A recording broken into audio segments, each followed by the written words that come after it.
Hey, everybody, welcome back to another episode of Dentistry Unmasked. My name is David Rice, and I am here as always with. Hey everybody, Pam Maragliano-Muniz. It's so good to see you, David, and hello to everybody out there. Hey, we got an amazing guest today and a great topic, too. Yes, we do. Back by popular demand, we've got Jonathan Miller with us. Jonathan, welcome. Thank you, thank you. That is is a reception. So backed by popular demand. That's good. Yeah, listen, you know things. It turns out you know things, and you have a nice way of Well, sharing them so people can know things too. I think sometimes people either don't know things or they know so much they don't really know how to make it relatable. So I'm pumped for today because, I mean, as you guys both know, like I work with tons of young dentists on the regular, and one of the things I consistently hear from young dentists is, "Hey, I feel like I go someplace to learn something. Somebody gives me like 20 seconds of knowledge and then 5 hours of, well, you can just hire me to do that for you." So they want to know like what things they can handle themselves. So you work with tons of first practice owners, have a lot of experience. Are there things that first practice owner can and maybe it's sometimes like should really look into working on themselves? And like if there are, like what are some of those things? I want to be as practical as possible because I agree Yeah. with that wholeheartedly. You know, a lot of times I say it's about information and not affirmation. And so while I would love to say, hey, here's some stuff and hire me, the truth is there are some things that you should just DIY. If we're talking about first time owners in the early stages of the journey, I would absolutely advocate for creating your own logo and name. I don't believe in going necessarily to a marketing agency. While they can be helpful, I don't necessarily believe in going to them and saying, hey, help me create a logo and a name, because I don't know if it's really personal to you. Now, I do think that if you want to go out into the world and try to get the creative juices flowing, there are a lot of search engine items you can look for to do that. But in the end, you can find some very easy and more affordable ways to DIY a logo and a name. And if I had to share with you two specific tactics, the first one would be you either have a name or something that you're really passionate about. Like at some point, somebody had to make Starbucks a thing because technically, why would you take this person from the Moby Dick novels and make it? It's a weird concept in general. If you're talking about a coffee shake, you know, it doesn't really connect the dots, but they did, and obviously, it's a name and a brand that we all know today. And so, if you have something like that that you're really passionate about, or something that just clicks for you, then by all means, I would say go in that, pull that thread as far as you can to see that thing through and try and create the logo around that name. But if you're not sure or you're totally stumped, then an easy hack is just to go with a geo-targeted name. You know, West Hollywood Smiles might be WeHo Smiles, might be WeHo Family Dentistry, some version of that, right? So if the area in your part of the world is North Park, then North Park Family Dental. While it may sound generic, and I appreciate that there's a lot of folks in the industry today that want to tell you it's got to be some big overall thing. The truth of it is that it's still a dental practice at the end of the day, and you need patients to know it as such. You can't confuse the market with patients going, that's a cool thing, but I don't know what that is. The Mm. Lululemon, let's say, until it was Lululemon that we know today, it's a very weird name. It's not even like Lululemon athletic wear. It's just Lululemon. And so there's a lot of heavy lifting that goes along with that. And since dentistry is dentistry, we've got to really make sure that the lay patient, the average person walking around, looks at that and goes, ah, okay, that's a dental office. Because the truth is that they're not going to understand or connect the dots with your brand and how you're different until they have an experience with your dental office. So make it easy for them to come in the door. Easy route, geo targeting. If you're really passionate about a name and you have something out there like a Starbucks or a Lululemon that speaks to you, then by all means you can go that route. But you can DIY a logo and kind of that branding. You need a marketing company still to pull through on all things website, on all things SEO, on all things pay per click. Yes, for sure. But if we're keeping going down that train, I also believe in doing social media. I can't necessarily say entirely on your own, but the majority of it needs to be on your own. The majority of it needs to have your fingerprints on it, because the algorithm, and as AI gets more and more relevant and more popular, it's going to know the difference between the real content and the kind of pre-canned, pre-created stuff. I So love I I DIY want logo your branding. opinion on names. So, what about like Dr. Senorita Diente Maragliano dentist? I when I bought my practice, I didn't want to name my name like name it my name because I Mhm. felt like what my practice is today, I don't know what it's going to be in 2 years, 3 years, 5 years, 10 years. And what if I have other doctors working for me or maybe other specialists in the office? And I always felt like me as an associate dentist, I don't want it to be like, hi, thanks for calling Dr. Senorita's office. Oh, yeah, she's here too. You know, like, so I liked, for me, having like a geo-targeted name because it kept it vague enough that it would give me the flexibility to morph my practice into whatever it was going to be. So if you talk to a young dentist, it's like, nope, I'm naming it after me. What's your thoughts on that? So kind of when I have those conversations, I say, okay, doc, well, this goes into kind of one of the roles that I play as an advisor, and that is informing you of what you need to know, even if it's not what you want to hear. And that would be, please don't use your name in it if we can help it. I think there are exceptions to the rule. I think that there are, I can think of someone right now off the top of my head who's changing a course in their career they were in a partnership as an oral surgeon, a couple guys, oral surgery practice, great. A divide in the partnership means now this guy's going to go out on his own. Now he's technically a startup, years of experience, but doing a startup at, let's say, the age of 40, except he has recognition and brand awareness in that name. And so he is going to use his last name, and it's going to be last name implants and oral surgery because he has name and reputation and kind of this NIL we hear about in college sports, but he's got a reputation and recognition in that. And in the future, if he wants to add it to be Miller and Rice implants and oral surgery, he could do that. Go for it.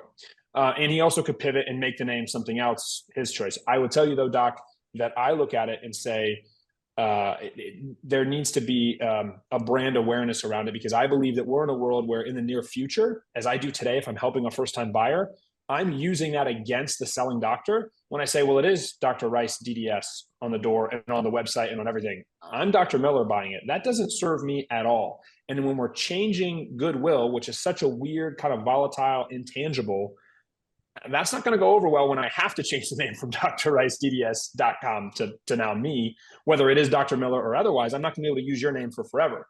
So now I'm going to devalue your practice as a person coming to buy it by saying, well, that isn't awesome for me, buying Dr. Rice DDS Inc. So I totally believe in it for those reasons as well. And if I was an owner doctor today, I would be considering what a name change might be if I was going to sell in the next couple of years. I love that, because those are three very specific instances of just one piece of this puzzle. And I think too oftentimes, to your point earlier, Jonathan, like information versus affirmation, that people go on some random Facebook group, they ask a question and they get 100 opinions when that might apply in one scenario, but it doesn't apply at all in others. Mm-hmm. Yeah. You got to consider like market variables, what's going on. You know, the doctor I'm referring to that is keeping his name is in a small pocket of Tennessee. So we're not really, I mean, like, I think a bit foolish to say I have name and reputation and awareness in Manhattan, because you do in the 2 blocks around your office, but you don't in Manhattan, let's be honest. But to that degree, we all know certain dentists out there that like their whole name is such and such aesthetics. And like, okay, well, that's their name, and it's their name, aesthetics.com. And okay, great. And they're building a brand and a name around that. Now, when they go to sell that, I think that's going to be harder to sell. But it doesn't mean that it can't work for them. Yeah, great point. So you mentioned social media. You need to have your fingerprint on it. So, and I think a lot of us, and trust me, social media it's hard to constantly post all the time and try to be creative and be funny all the time. It's not easy. I mean, I know we do it well, but I know it's hard. So what do you suggest to a young dentist who has all these other things going on, but we have to still continually post and do these things? I suggest that you treat it like diet and exercise. You've got to build it in as a daily habit. And so for some people, that means they're going to have to block out time on the calendar to say, all right, this is my social media time. They're going to have to come up with, you know, here's a shortcut that's worked for me that may work for some folks listening. And that is, I'll take content and repurpose it. And so I'll see something funny that somebody might have said about parenting. Because as a parent, I see a lot of parent stuff on social media. And then I'll say, you know what, this also could apply for the associate owner relationship, right? And like, so I'll repurpose a funny meme or a video or something like that, because it can be relatable to that associate doctor working with owner doctor, or team member and owner doctors. There's a lot of similarities between parenting and running a team. So I think that you've got to create and build those habits and find ways that work for you. If that's blocking out time on the calendar, if that's repurposing content. I take a lot of notes in my notes app to say, hey, I know I want to post these things, because there's also some relevant topics right now. Like I might want to post something about what's going on in Southern California with the fires and all those things. But so I might have a notes app and say, I want to post some resources about that. Let me make some time to do that. And so there's that. The other version of this is that there are anything DIY, you still need help. Like if I'm going to DIY a kitchen sink repair, I still need the tools to do it. I might watch a video off YouTube and use my own tools and not hire a plumber and save myself a lot of money, but I still need to invest my time, and I still need to do some version of help, whether the tools that help me do it, the YouTube video that helps me do it, or what have you. And so there are some tools out there, like there are calendars out there that you can find pretty easily that give you content to post. And it's also kind of helpful in some cases where, we forget that, it's such and such awareness month, it's National Children's Dental Month, it's these things. And like all of a sudden you realize, and you're halfway through the month, and like anything you were going to post is kind of old news at this point, because by the time you get it out there, there's only 2 weeks left in the month, and you missed a whole half of the month, and like there's some catching up you have to do. So I personally hate being late to the party. So that bothers me if I'm like, oh, it's halfway through the month and I was supposed to post about something. Oh boy, maybe I just don't post about it now. So there's calendars that you can buy that just kind of give you like big broad stroke dates and times and reminders. Notes app, repurposing content. And then there are some organizations out there. So it's interesting because in the marketing conversation, I think one thing that people think they can DIY is a website, and I would recommend against that. And so I think that in that arena, you can get a marketing company to help you stay on track with your social pretty affordably. But you still need to be the one doing your social. Please don't pay a marketing company to just do your social.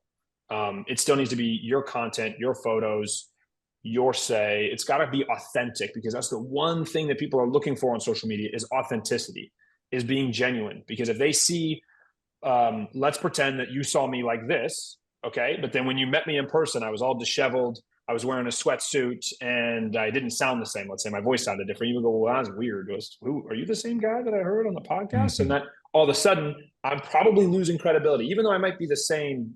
I'm the same human being, I'm the same person, but I'm losing credibility from the thing they connected with on social media, or in this case, the podcast, to the thing they're actually seeing in person.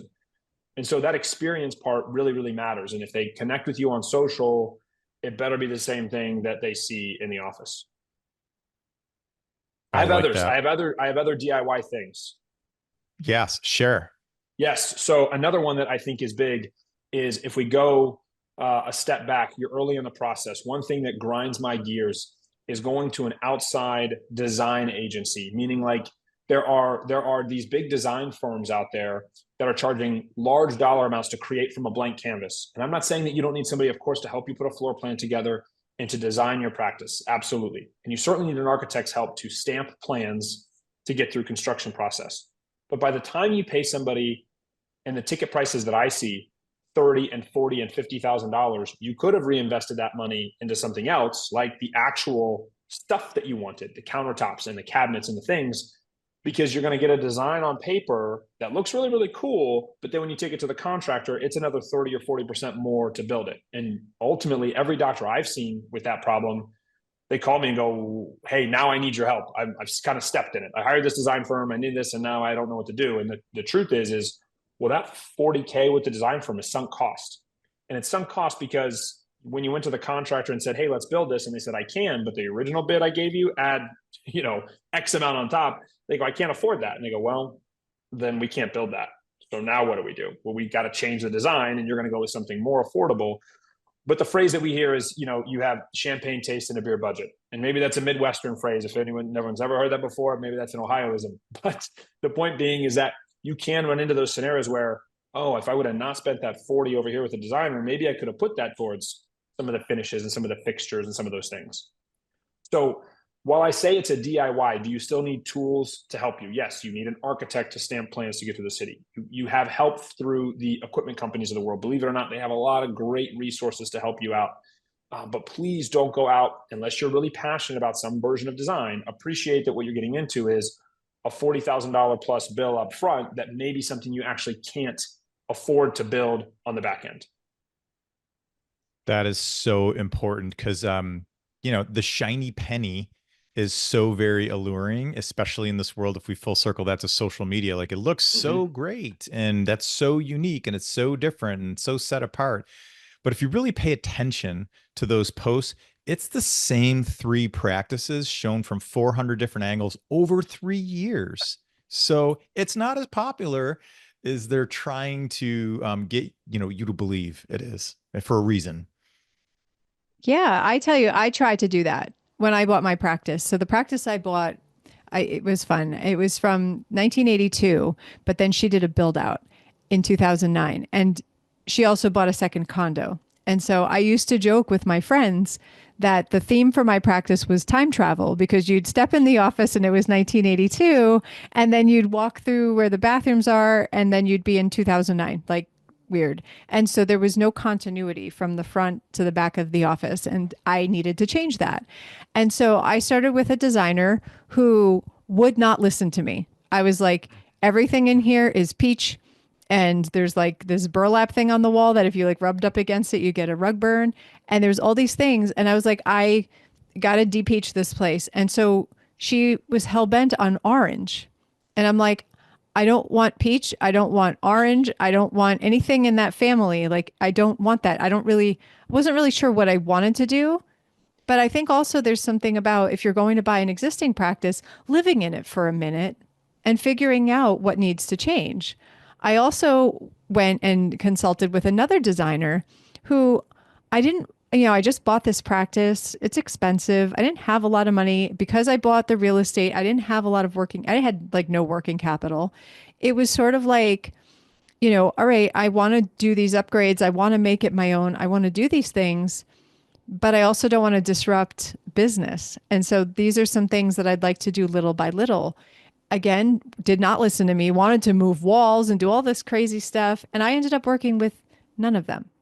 And so I think living in it for a minute, it's different obviously if it's a startup, but even if it is a startup, chances are you've at least treated patients in dental school, you've treated patients maybe in residency, or maybe you worked in practice for a minute. There's things in practices that either make your life better or make your life worse, from a layout standpoint that are nuanced that just being in that practice teaches you. So there's some trusting your own gut, which is helpful too. So I agree with you 100%. Just throwing money at a designer who doesn't necessarily know you and exactly what you want, you might be spending money. And even if you went with that design, might not even be the right fit for you in the first place. It's a good old fashioned form versus function, and I think that on paper we can design something that looks really, really neat.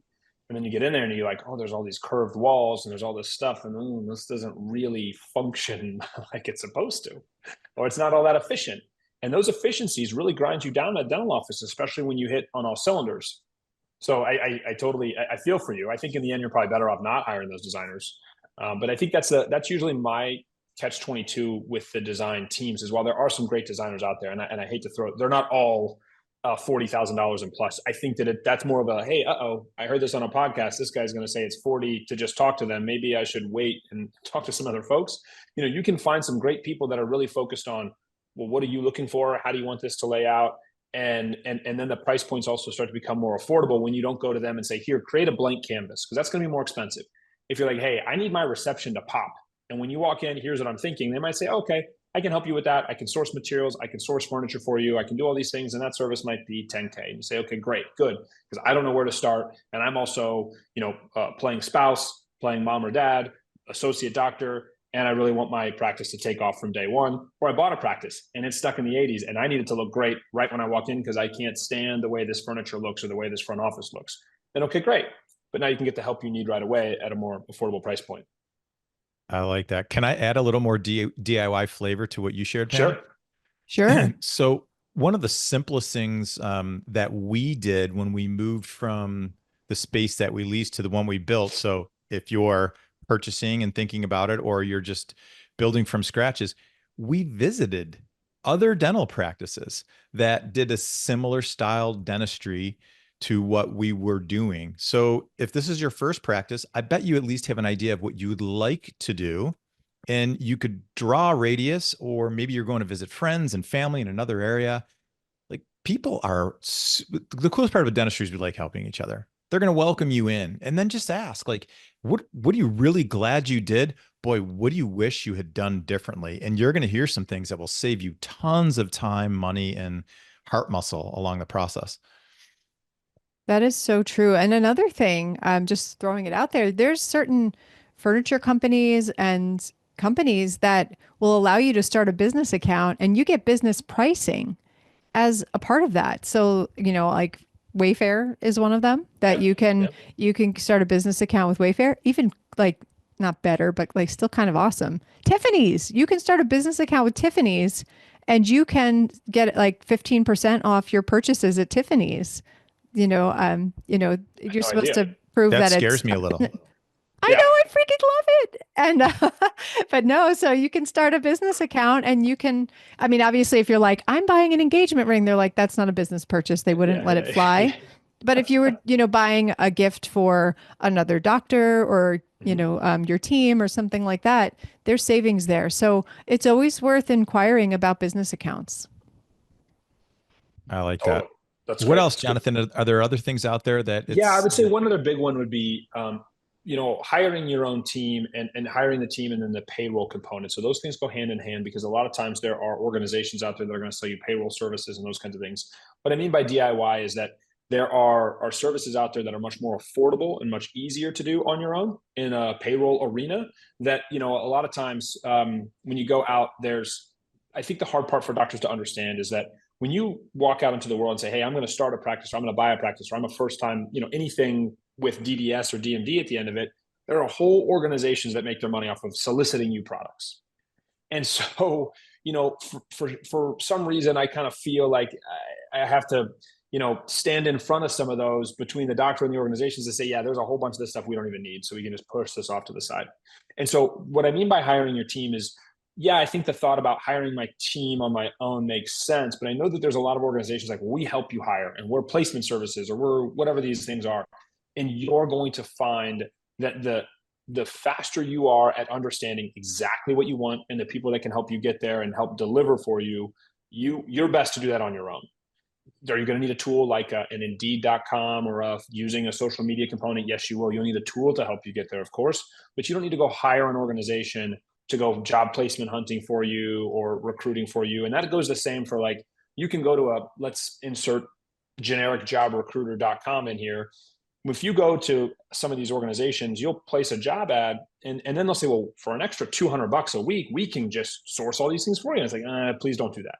It's an AI or it's an algorithm or it's something that is not going to get you the stuff that you want. And the next thing to do would be to start asking around, asking people in your community that you're already with, who do you know that would be a great fit for this person? Because what we do know about dentistry is it's a very, very small community. And while we like to help each other, there is some version of scarcity around hiring folks. And like, I don't know if I want to tell my friend that I'm going to this other place, or maybe I don't want to vouch for my friend coming from another place. And that's okay. The point is that if we don't ask, we don't get. So if we start asking and telling people, hey, we're hiring great team members, we want to find great people that enjoy these things and that want to do these things and that want to help us grow something and be a part of something, you will attract those like-minded people to your office. But I think some doctors think that they need help doing that. And while I think, again, you need some tools to do that, and typically when I work with folks, I'm helping them do that. But I am saying, doc, you've got to make all the final decisions. You've got to have your list of criteria. You got to have your non-negotiables.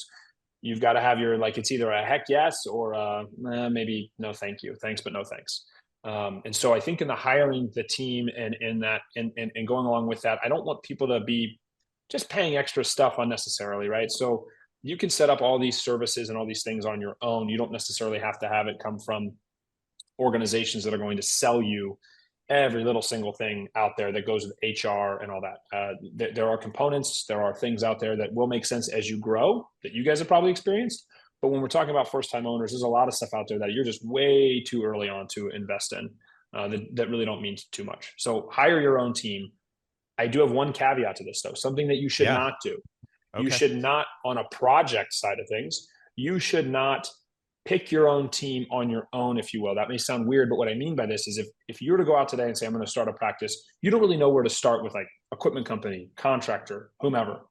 And so you do need to find a way or a person or a something to help you select those people on your behalf. most of the time you're going to find that somebody might say, well, I have the best equipment person for you, or best contractor, or best whatever, without really asking you any questions like, what do you want this to look like? And how do you want it to be designed? And how quickly do you want to get in the space? And, you know, all these different questions that I think are valid when you're talking to a startup doctor, that most people are just going to go, no, I got the best person for you. You're going to love my guy. Because they want to insert their friend or their buddy or just somebody that they do like, that does good work, but you don't really know if it's a good fit for you. So you have to have, I don't care if it's a spouse, you know, a shameless plug here, a consultant or an advisor or a mentor or another doctor that's done it before, but have somebody that you can ask, hey, I got these referrals. What do you think?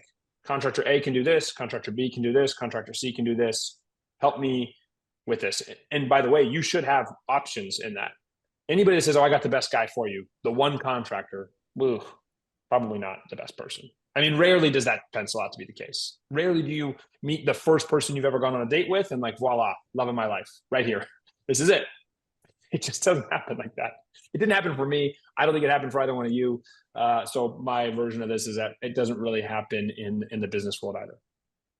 True story. No, but it's funny you say that. It reminds me of my wedding, and not that I'm a wedding planner or anything in any way, shape, or form, but I feel like, and thankfully I've only had to plan one, but I feel like for your wedding, like the first big thing you do sets the tone for the rest of that of your plans. So like if you buy the dress and there's a vibe on the dress, that's going to set the tone for everything you do. You know, so I think what you're saying that's resonating with me is when you find like that person that has your best interests at heart.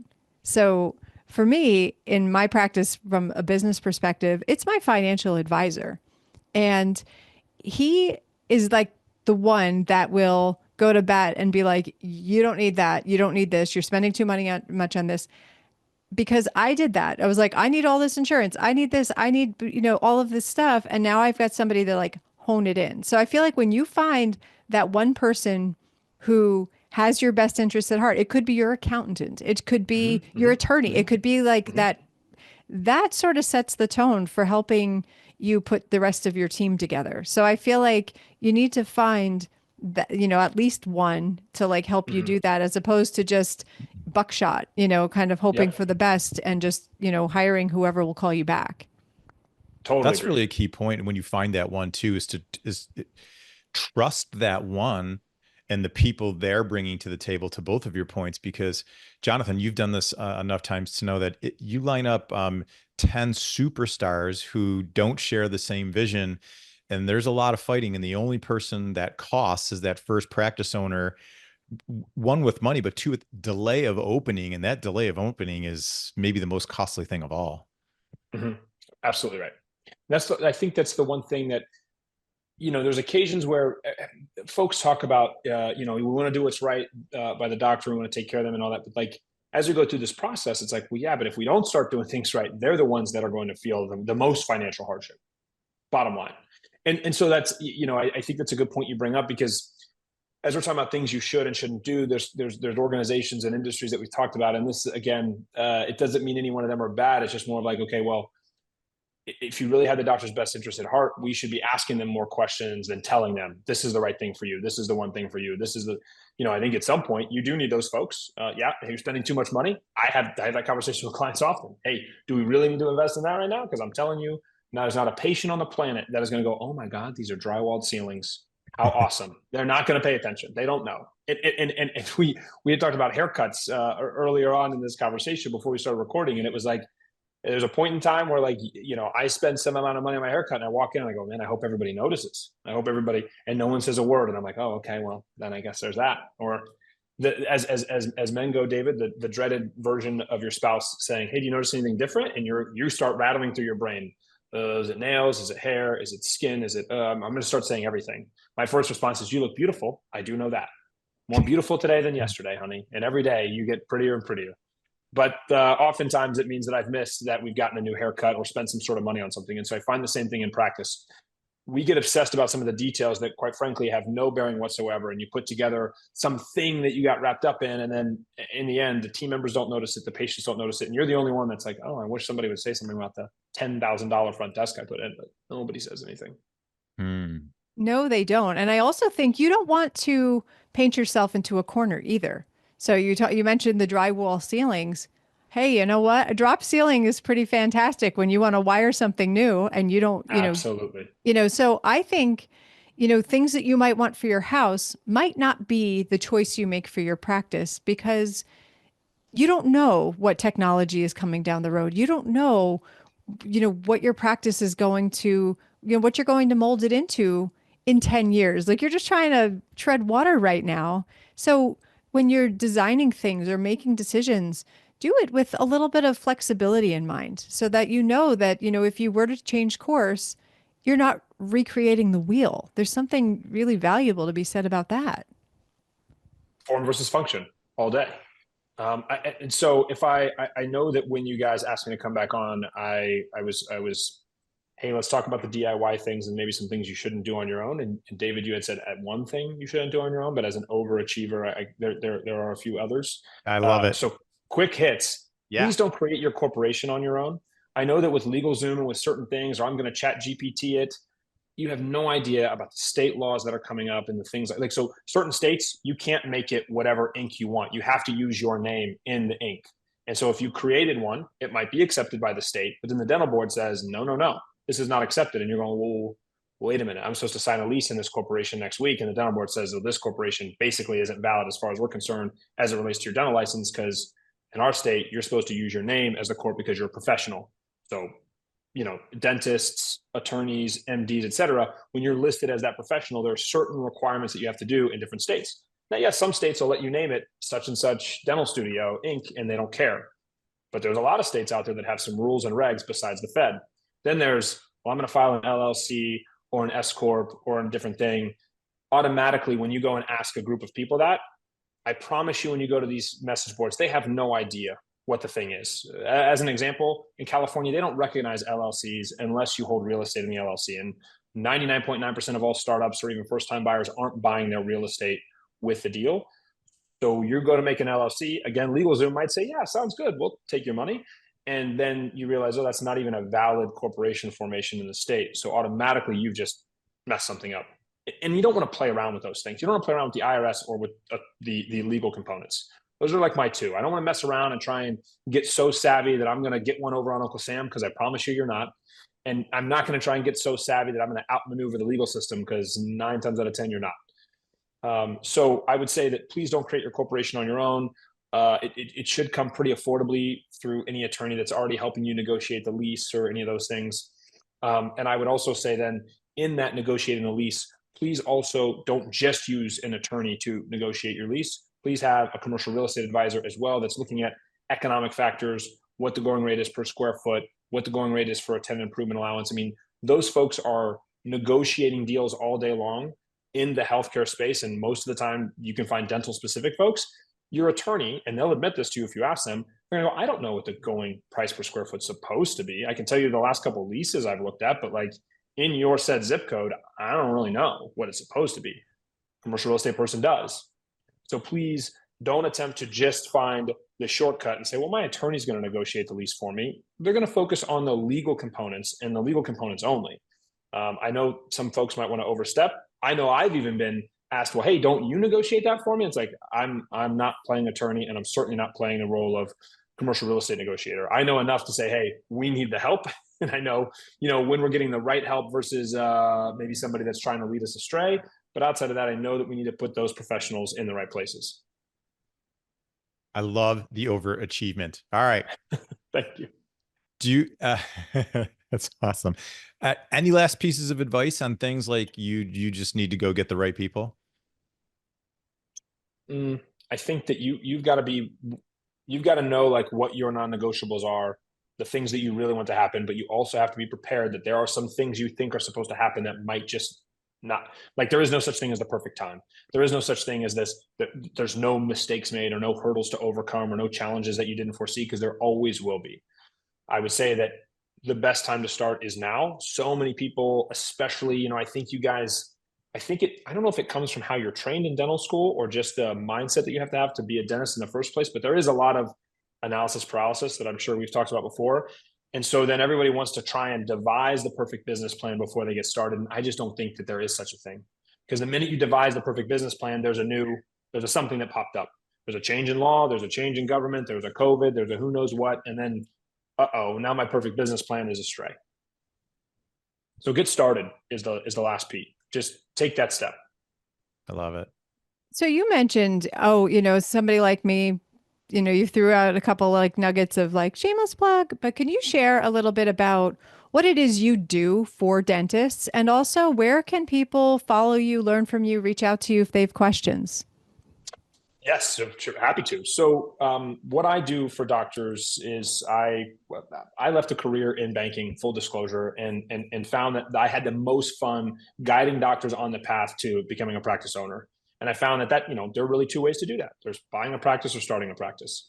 And so I always thought that really the only people that needed help were startups, and organically started to get referred to doctors that were buying practices as well, and realizing, wow, there really isn't anybody that helps you or advocates for you. There's the practice broker that represents the seller. And I guess certainly you could listen to all their advice, but you wouldn't listen to the opposite side's attorney either if you were in a legal dispute and say, let me just do whatever they say. They're the ones coming after me. So, I found that I'm an advocate for buyers, helping them with due diligence and negotiations and what to do and how to maneuver in a transition, because it's a scary thing. I mean, a lot of times it's here's the keys and you're on stage.